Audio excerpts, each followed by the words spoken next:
అలా సో ఇప్పుడు real estate లో ఇన్వెస్ట్ చేయాలి అనుకుంటే వాళ్ళకి మీరు ఇచ్చే సలహాలు ఏమిటి, అండ్ రియల్ ఎస్టేట్ ఎక్స్పర్ట్ గా మారాలనుకున్న వాళ్ళకి మీరు ఇచ్చే సలహాలు ఏంటి?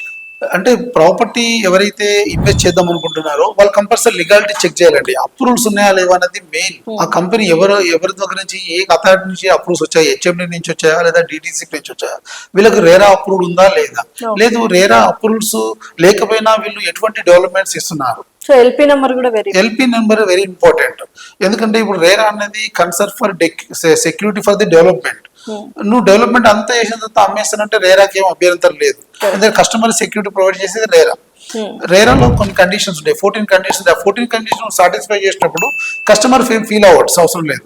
మనం బేసిక్ నెసెసిటీని ప్రొవైడ్ చేయాలి. Road, electricity, water connection, drainage, boundary wall, ఇవన్నీ ఎవ్రీథింగ్ ప్రొవైడ్ చేసినప్పుడు రేరా అంత సీరియస్ పట్టించుకోవాల్సింది. కానీ ఇవన్నీ ప్రొవైడ్ చేయడం కోసం, ఇవన్నీ సెక్యూరిటీ ప్రొవైడ్ చేయడం కోసమే రేరా చట్టం వచ్చింది.